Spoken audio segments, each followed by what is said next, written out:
If you ever find a restaurant where everyone leaves perfect reviews, no complaints, no photos, no names you recognize, close the page and walk away. The place was called Table 9, 5 stars. 8,347 reviews. The taste lingers even in your dreams. It's not food. It's rebirth. You must eat first. That last line appeared under several reviews. You must eat first. I didn't understand it then. It was a Friday night. I was scrolling through food delivery apps, half hungry, half bored. That's when I saw the restaurant pop up. No profile picture, no phone number, just an address at the edge of town. I almost ignored it, but the reviews felt like it would be worth it. Everyone described the same thing, the warmth, the silence, the way the food touched the soul. I told myself it was probably bots. But curiosity and hunger can make you foolish.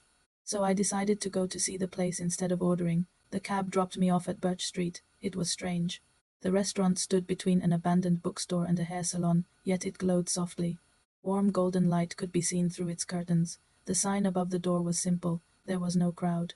Just a few tables occupied by people eating slowly, eyes half closed like they were praying. A woman in black approached me.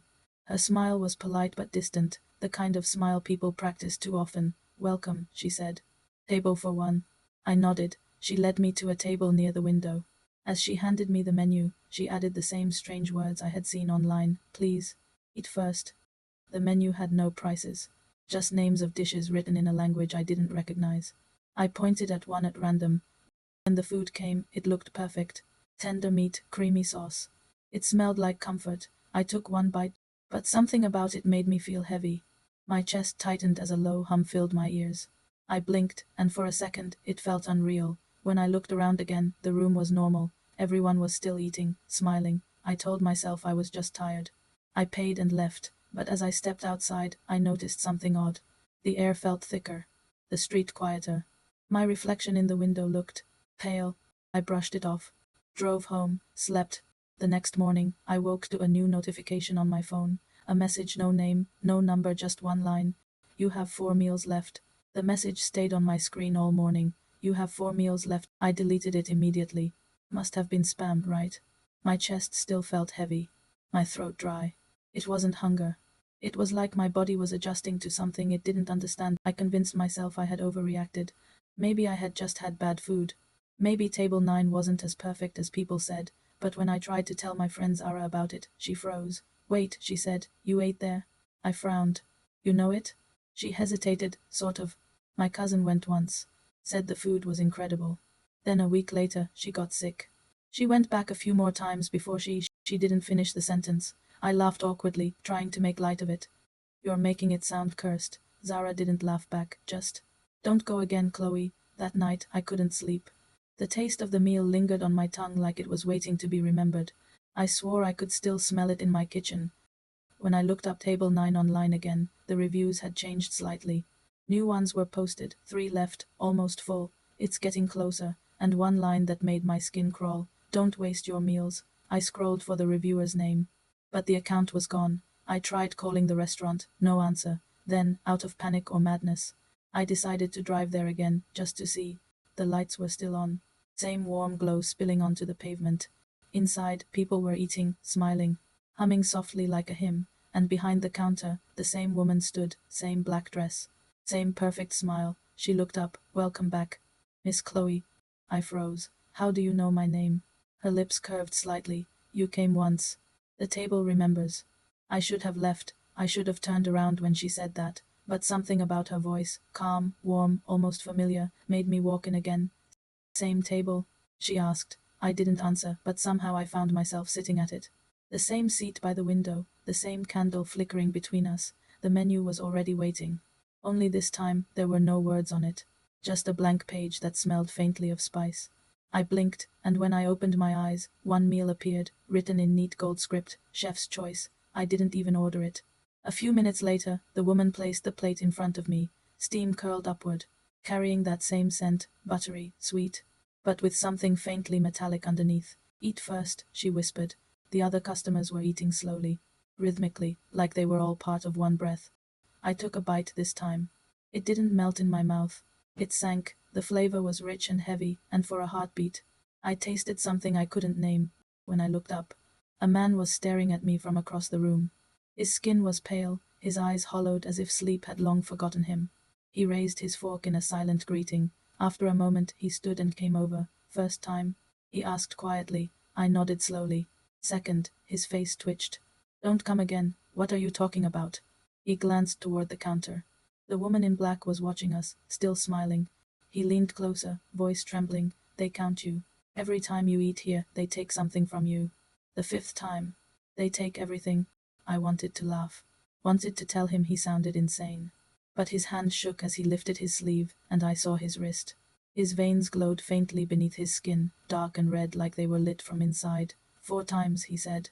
"I've eaten 4 times. My body's not mine anymore."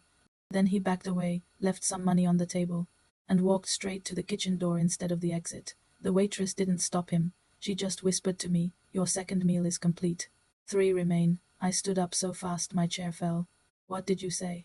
But she was already turning away, humming softly as she wiped a spotless counter. When I stumbled outside, the air was cold, colder than before. My reflection in the glass was fading at the edges, like smoke thinning in the wind. And that night, when I looked at my phone, the message was waiting again. "You have 3 meals left." For 3 days, I couldn't eat. Every time I opened my fridge, every time I smelled food, my stomach twisted. But hunger doesn't care about fear. It always wins in the end. The 4th night, I found myself outside table 9 again. I didn't even remember driving there. My hands were trembling on the steering wheel, my heart beat too loud to be mine. The building looked the same, but this time I noticed something else. Across the street was a wall, and on that wall, posters. Each one had a different face, smiling people, missing people. I recognized one immediately, the man from last time, the one who had warned me. When I walked in, the woman in black was waiting at the door, as if she knew I'd come. "You shouldn't have starved yourself," she said. "It makes the taste stronger." "I want to see the kitchen," I said. Her smile didn't falter. "That's not allowed. I'm not asking." We stood there, locked in silence. For a second, I thought she'd call someone, but instead, she turned toward the hallway behind the counter and said quietly, "Then follow me." The back hallway was long and dim, lined with mirrors. Each reflection looked slightly off, slower, blurred, like the mirrors remembered movements I hadn't made yet. At the end of the hall was a door. Heavy, old, wooden, and behind it, a low rhythmic sound. Like heartbeats.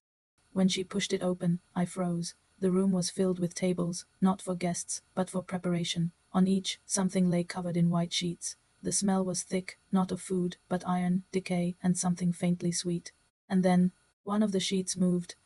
A pale hand slid out, fingers twitching. I stumbled backward, my throat tightening. "What is this?" The woman's voice was calm, almost tender. "You eat to live. We live because you eat. The exchange is fair." I shook my head. "You kill people." She smiled sadly. "No, Chloe. They give themselves 5 meals for 1 more life. A fair bargain." Then she pointed at me. "You've eaten twice. You feel stronger, don't you? That's the taste of borrowed life. But it fades." The covered bodies began to stir. Soft voices rose, whispers, humming the same low tune I'd heard in the dining room. "Who owns this place?" I whispered. The woman looked up at the ceiling. "He does." And for a moment I thought I saw something move above, shadows forming into a shape that almost resembled a man. A mouth whispering without sound. 5 meals. 1 life, forever fresh. Then everything went black. When I opened my eyes, I was back in my apartment. No blood, no noise, no proof. Just the faint smell of spices clinging to my clothes. On my phone, one new message blinked. "You have 2 meals left." It's been 6 days since I woke up in my apartment. 6 days since I saw what was behind that door. I haven't gone back to table 9. Not because I don't want to, but because every night I dream of it, and in my dreams, I'm already sitting there, eating, smiling, counting.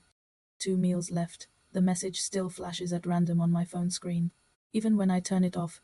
Even when the battery's dead. Sometimes, I catch a whiff of that same smell in my kitchen, rich, buttery, sweet, almost comforting. Sometimes, when I pass a mirror, I see the restaurant lights glowing behind me for just a second. I tried warning people online. I wrote a post on a review site, "Don't go to table 9, please." It vanished in less than an hour. My account was deleted. Yesterday, I went to the police. The officer looked at me like I was losing my mind.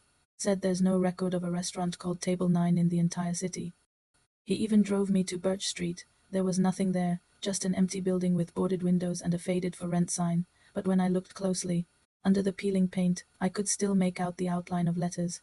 That night, I dreamt of the woman again. She stood by my bedside, her black dress glistening in the dark, her smile soft as always. "It's not hunger keeping you awake," she said. "It's the call. I'm not coming back," I whispered. She leaned closer, her breath cold against my ear. "You don't have to. Table 9 comes to those who owe." When I woke up, there was a takeout box on my table, white, neat, tied with a black ribbon. No note. The smell hit me instantly. My hands shook as I opened it. Inside was a meal. Perfectly plated. Steam still rising.